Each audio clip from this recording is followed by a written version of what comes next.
जय हिंद। आप सभी जानते होंगे हमारा भारत देश अखंड भारत था, जो अफ़गानिस्तान से श्रीलंका और म्यांमार तक फैला हुआ था।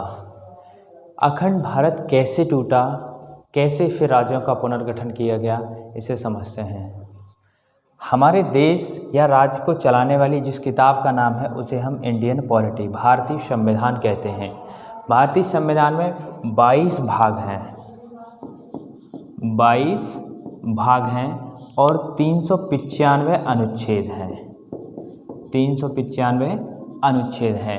अब 22 भाग हैं, मतलब ये हुआ कि किसी भी किताब में पाठ दिए होते हैं, भाग का मतलब पाठ होता है, और उस किताब में पाठ के हिसाब से टॉपिक दिए होते हैं तो वही अनुच्छेद होते हैं। तो किसी भी किताब में टॉपिक दिए तो अनुच्छेद हमारे पॉलिटी में कितने टॉपिक दिए हैं? 395। पाठ कितने हैं? 22। इसके बाद हम समझते हैं आईपीसी। आईपीसी में क्या होता है, जब आप कोई क्राइम कर देते हैं उसके बाद आपको पुलिस कैसे पकड़ती है और उसके बाद कैसे लतियाती है, फिर उसे कोर्ट को सौंप देती है। कोर्ट क्या करता है, आपसे सवाल जवाब करता है। सवाल जवाब करने के बाद आपको, यदि आप दोषी पाए जाते हैं तो सज़ा दे दी जाती है, नहीं तो दोषी नहीं है तो बाइज्जत बरी कर दिया जाता है। हम आते हैं संविधान के भाग 1 पर। भाग 1 में क्या है? संघ एवं उसका राज्य क्षेत्र। पहले पाठ का नाम क्या है? संघ एवं राज्य क्षेत्र। अब ये पहला पाठ कहाँ से कहाँ तक जाता है? अनुच्छेद 1 से 4 तक। तो अनुच्छेद 1 से 4 तक जाता है, तो यहाँ से क्लियर हो गया कि एक ही पार्ट में सारे अनुच्छेद नहीं दे रखे हैं, अलग अलग पार्ट में अलग अलग अनुच्छेद दे रखे होंगे। तो इससे हम आज पहला भाग बहुत ही जल्दी ख़त्म हो जाएगा। पहले भाग में कुछ नहीं है, और पूरे संविधान को जितना हमने कठिन बना रखा है ना, उतना है नहीं, बहुत ही आसान है। तो भाग 1 क्या कहता है? संघ एवं उसका राज्य क्षेत्र, अनुच्छेद 1 से 4। अनुच्छेद 1 में क्या है? अनुच्छेद 1 में 3 बातें कही गई हैं। अनुच्छेद 1 में मतलब संघ, भारत राज्यों का संघ यानी कि यूनियन है। भारत राज्यों का क्या है? यूनियन। अब यूनियन की बात आती है। यूनियन में यहाँ पे 3 चीज़ें होती हैं, परिसंघ, कन्फेडरल, फेडरल और यूनियन। एक होता है कन्फेडरल, एक होता है फेडरल और एक होता है यूनियन। तो भारत जो है वो यूनियन है, अमेरिका फेडरल है। अमेरिका में क्या हुआ है कि अपने अलग अलग राज्यों ने थोड़ी थोड़ी शक्तियां देकर के केंद्र को, मतलब थोड़ी थोड़ी शक्तियां केंद्र को सौंप दी हैं। उसमें राज्य का अलग संविधान होता है, राज्य का अलग झंडा होता है, लेकिन करेंसी एक ही होती है। परिसंघ, ये कन्फेडरल बहुत ही कमजोर होता है, इससे कोई भी राज्य बहुत आसानी से टूट सकता है। फेडरल से भी टूट सकता है, लेकिन उसमें थोड़ा सा मजबूती होती है। तो यहाँ से कन्फेडरल, तो ये समझ लीजिए कि आज के टाइम में तो बहुत ही कम पाया जाता है, और कन्फेडरल जैसे फेडरल जो है वो अमेरिका जैसे बड़े देशों में भी है। लेकिन भारत का जो संविधान बनाने वाले थे बहुत ही पढ़े लिखे थे, क्योंकि भारत में लगभग 22 भाषाएं बोली जाती हैं। अब 22 भाषाओं में प्रत्येक, अब जो फेडरल बना देते तो उसमें क्या होता कि एक कर्नाटक में चले जाओ तो अलग, बिहार, इधर सब हर जगह मतलब लगभग अलग भाषाएं बोली जाती हैं। तो वहाँ पे भाषाई आधार पर राज्यों का गठन जो हो गया, तब इतनी बड़ी समस्या हुई। तो यहाँ पे फेडरल बनाने में कितनी बड़ी समस्या होती है, ये संविधान वालों को, बनाने वालों को बहुत अच्छे तरीके से पता था। अब हम बात करते हैं आगे। राज्यों को पहली अनुसूची में रखा गया है। अब भैया राज्यों को पहली अनुसूची में रखा गया है, मतलब कि संविधान के अनुच्छेद 1 में नहीं कहा गया कि इतने राज्य हैं और इतने केंद्र शासित प्रदेश हैं और इतने अर्जित हैं। उन्हें क्या कर दिया गया कि एक कॉल को डाइवर्ट कर दिया गया कि राज्यों को कहाँ रखा गया है? अनुसूची 1 में। अनुसूची 1 में क्या है? राज्यों के नाम वगैरह दिए हुए हैं, केंद्र शासित प्रदेशों के नाम दिए हुए हैं। कोई विवाद हो जाता है तो हमें पता कैसे चलेगा कि राज्य हमारे भारत में कितने हैं? अब जैसे अभी अंडमान निकोबार कहने लगे कि हम भारत का हिस्सा नहीं है, तो कोई विवाद हो गया तो उसे क्या कहेंगे कि अनुसूची 1 में जाके देखेंगे कि अंडमान निकोबार भारत का हिस्सा राज्य है, यूटी है। अब हम बात करते हैं, 3 प्रकार के क्षेत्र हैं। कितने प्रकार के हैं 3 क्षेत्र भारत में? 3 प्रकार के। एक तो राज्य, जो कि कितने हैं? 28, यूटी संघ शासित प्रदेश 8, और अर्जित क्षेत्र कितने हैं? अभी फिलहाल में 0 है। लेकिन संविधान वालों को देखिए बहुत होशियार था, वो कह के क्या है कि यदि मिल रहा है आपको तो उसे मिला लीजिए। जैसे पाकिस्तान का बलूचिस्तान में मांग उठ रही है स्वतंत्र करने की, भारत गया और भारत ने जाके बलूचिस्तान वालों को पाकिस्तान से स्वतंत्र कर दिया और उसका शासन हो गया। तो अब क्या होगा भैया? अब ये होगा कि वहाँ पे ये किस में आएगा? अर्जित क्षेत्र में, ठीक है। इसके बाद हम बात करते हैं अनुच्छेद 2, संसद राष्ट्रपति की पूर्व अनुमति पर किसी विदेशी राज्य को भारत में मिला सकती है। संसद क्या कर सकती है? किसी भी राज्य को या देश को भारत में मिला सकती है। इसके लिए एग्जाम्पल है सिक्किम राज्य को 16 मई 1975 को भारत में पूर्ण रूप से मिला लिया गया। 35वां संशोधन। अब सिक्किम वालों ने कहा कि भैया, सिक्किम को डर था कि ताइवान पे कब्जा उसने तालिबान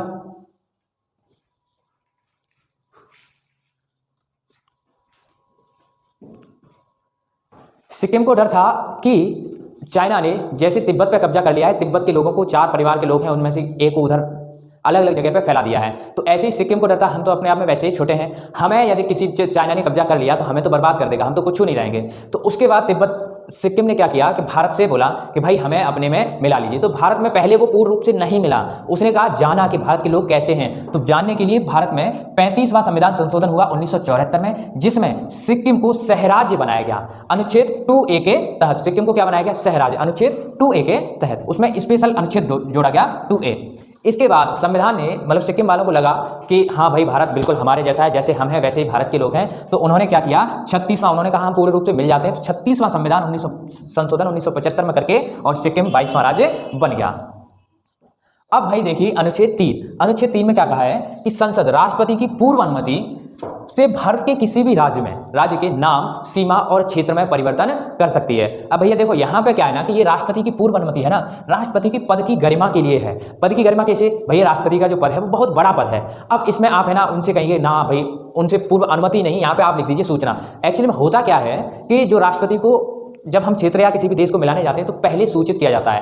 राष्ट्रपति जी कहाँ बैठे होते हैं? रामनाथ कोविंद साहब कहाँ बैठे? रायसीना की पहाड़ी पर। रायसीना की पहाड़ी पर मोदी जी के ए राष्ट्रपति साहब हम है ना फला देश को मिलाने जा रहे हैं। तो राष्ट्रपति को पहले क्या दे दी गई? सूचना। और उसके बाद उस राज्य में संसद क्या करेगी? संविधान संशोधन करेगी और संसद उसे मतलब राज्यसभा में बिना विशेष बहुमत के पारित कर देगी, मतलब विशेष बहुमत या साधारण बहुमत से।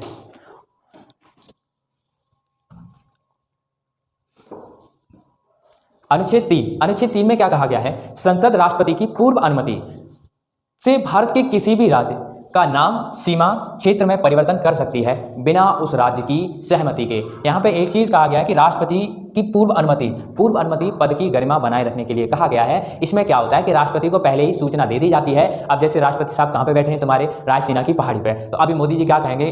रायसीना की पहाड़ी पे मोदी जी राष्ट्रपति साहब को फोन करेंगे और बोलेंगे ए राष्ट्रपति साहब हमें ना इस देश की सीमा में परिवर्तन करने जा रहे हैं या क्षेत्र में मतलब किसी को देने जा रहे हैं, जैसे राजस्थान को उत्तर प्रदेश का कोई झांसी जला दिया गया। तो ऐसे कई सारे कुछ भी कर सकते हैं बिना उस राज्य की सहमति के। वो राज्य घुसियाए रेस हो क्या हो कोई मतलब नहीं है, वो संसद कर सकती है। जैसे कि आंध्र प्रदेश के लोग चिल्लाते रहे कि आंध्र प्रदेश की विधानसभा में पारित ही नहीं हुआ कि हमें अलग किया जाए, 2 राज्य में तेलंगाना हमें अलग किया जाए, लेकिन आंध्र प्रदेश को फिर से 2014 में तोड़ दिया गया। छोटे छोटे एग्जाम्पल हैं। एमपी छत्तीसगढ़, एमपी से क्या टूटा? छत्तीसगढ़ 1 नवंबर 2000 को। फिर यूपी से क्या टूटा? उत्तराखंड 9 नवंबर 2000 को। बिहार से क्या टूटा? झारखंड 15 नवंबर 2000 को। इस तरीके से कोई संसद किसी भी राज्य क्षेत्र की सीमा में परिवर्तन कर सकती है साधारण बहुमत से। अब देखिए अनुच्छेद 4 में क्या कहा गया है? अनुच्छेद 2 तथा 3 के संशोधन का को अनुच्छेद 368 के बाहर रखा गया है।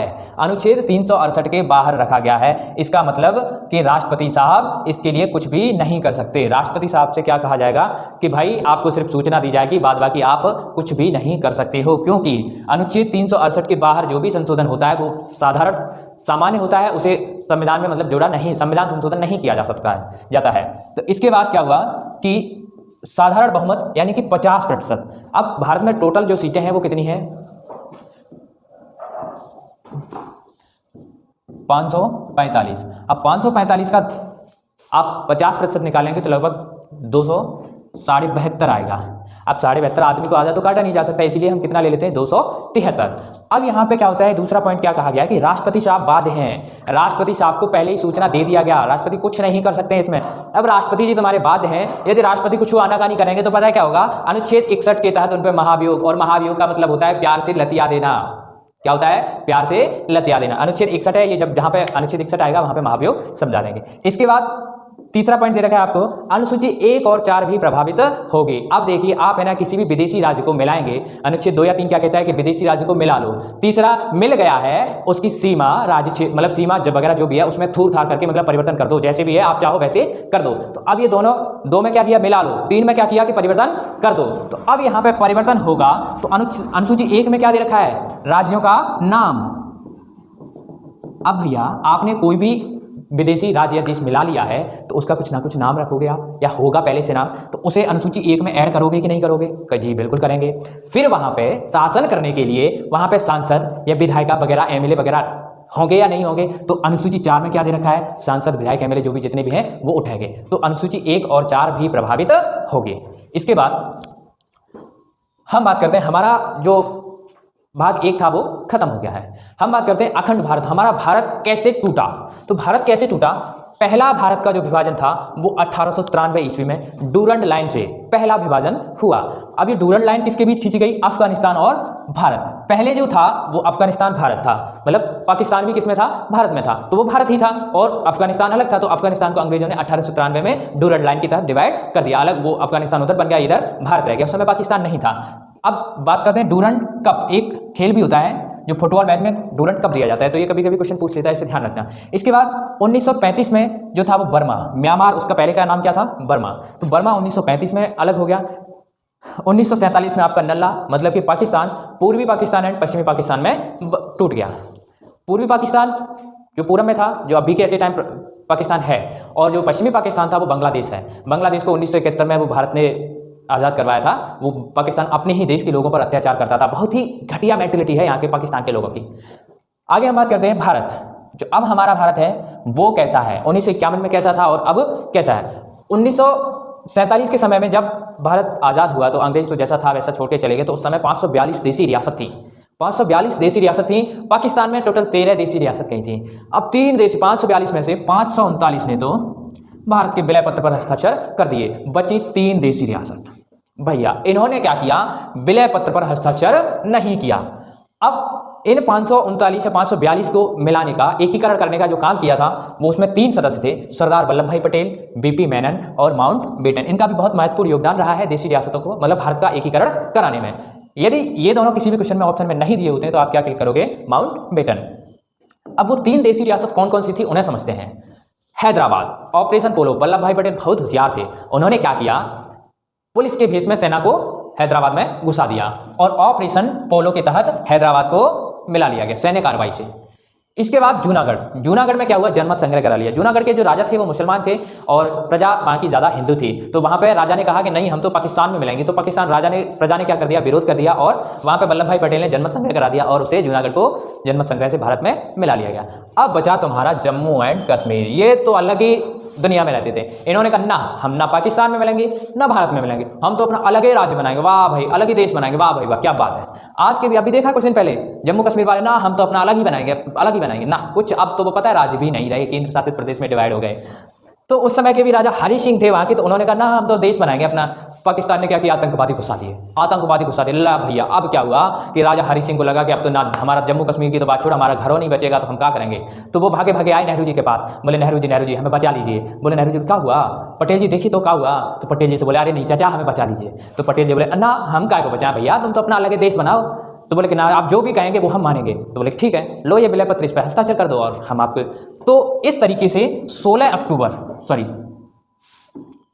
अक्टूबर 1947 को राजा हरि सिंह ने विलय पत्र पर हस्ताक्षर कर दिए और जम्मू कश्मीर भारत का एक अभिन्न अंग बन गया। लेकिन एक समस्या हो गई, जब तक पटेल जी जम्मू कश्मीर पर सैन्य कार्रवाई किए तब तक जो POK बोलते हैं, पाक अधिकृत कश्मीर, जो कि रियलिटी में इंडिया का है, उस पर पाकिस्तान ने कब्जा कर लिया। इतने POK तक कब्जा कर लिया और वहाँ पे एक लाइन ऑफ कंट्रोल बना दी गई, जिससे कि पाकिस्तान उधर अभी मतलब विवाद चल रहा है। लेकिन धीरे धीरे मोटा भाई और अमित मोदी जी हैं, तब तक कुछ भी हो सकता है।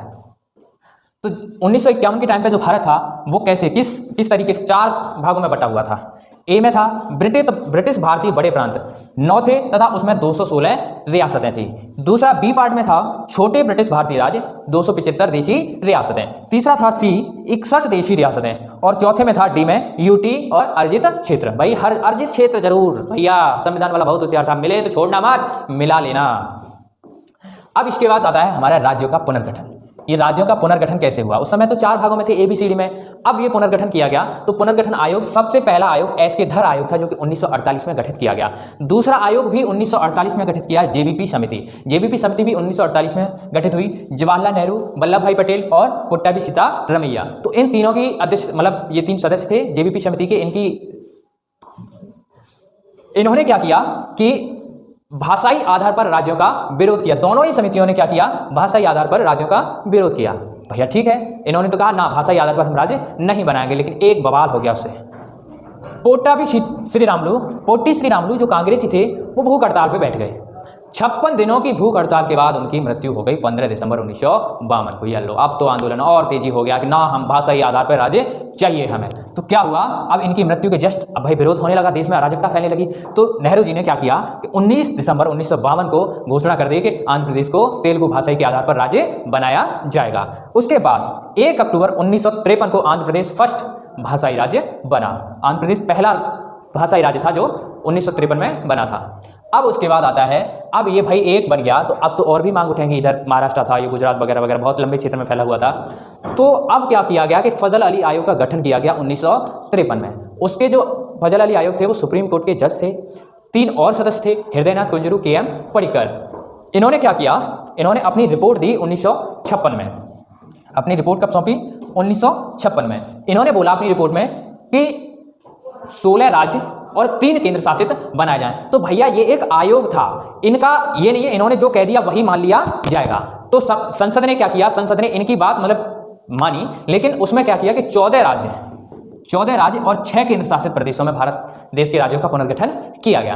अब यहाँ पे क्या किया गया, लेकिन इनकी रिपोर्ट में एक बात बहुत बढ़िया थी ये, क्योंकि एक राज्य एक भाषा नहीं, मतलब जिस राज्य में जैसे आंध्र प्रदेश है तो वहाँ पे तेलुगु तमिल वगैरह पड़ोस में बोली जाती है, तो एक राज्य में एक भाषा नहीं बोली जाएगी, एक भाषा के लोग नहीं रह सकते, और भी लोग जाके रह सकते हैं। फिर राज्यों का पुनर्गठन करने के लिए 7वां संविधान संशोधन किया गया, क्योंकि ये एक आयोग था तो ये सिर्फ रिपोर्ट दे सकता है, संशोधन नहीं कर सकता है। संशोधन कौन करेगी, संसद करेगी। संसद संशोधन करेगी तभी तो राज्य बनेंगे। तो 7वां संविधान संशोधन 1956 में किया गया, जिसके तहत 14 राज्य और 6 केंद्र शासित प्रदेशों को बनाया गया। इसके बाद अब जो भारत देश है आज की स्थिति में भारत देश क्या है, 28 राज्य हैं और 8 केंद्र शासित प्रदेश हैं। एक और राज्य था जो बहुत बड़ा था, उसको भी गठन, भाई अब तो मांग उठने लगी कि जब एक राज्य गठित हो गया भाषा के आधार पर, Patiala and east Punjab state union, PEPSU, इसे क्या बोलते हैं, पेप्सू का पुनर्गठन हुआ 1966 में शाह आयोग के द्वारा, मतलब शाह आयोग का गठन किया गया पेप्सू राज्य का पुनर्गठन करने के लिए। पेप्सू राज्य ने शाह आयोग ने सिफारिश की हिमालय को हिमाचल प्रदेश में तोड़ दिया जाए, हिंदी जहाँ पे हिंदी बोली जाती है उसे हरियाणा बना दिया जाए, और पंजाबी बोली जाती है उसे पंजाब, और एक यूटी रखा जो विवादित क्षेत्र था चंडीगढ़ है वो पंजाब और हरियाणा दोनों राज्यों की राजधानी है, ये केंद्र शासित प्रदेश में रखा गया है। तो आज हमारा जो भारत देश है, जो अखंड भारत था, अफगानिस्तान से श्रीलंका और म्यांमार तक फैला हुआ था, वो आज 28 राज्य और 8 केंद्र शासित प्रदेश में सिकुड़ कर रह गया है। इसी के साथ आज के लिए इतना ही। जय हिंद।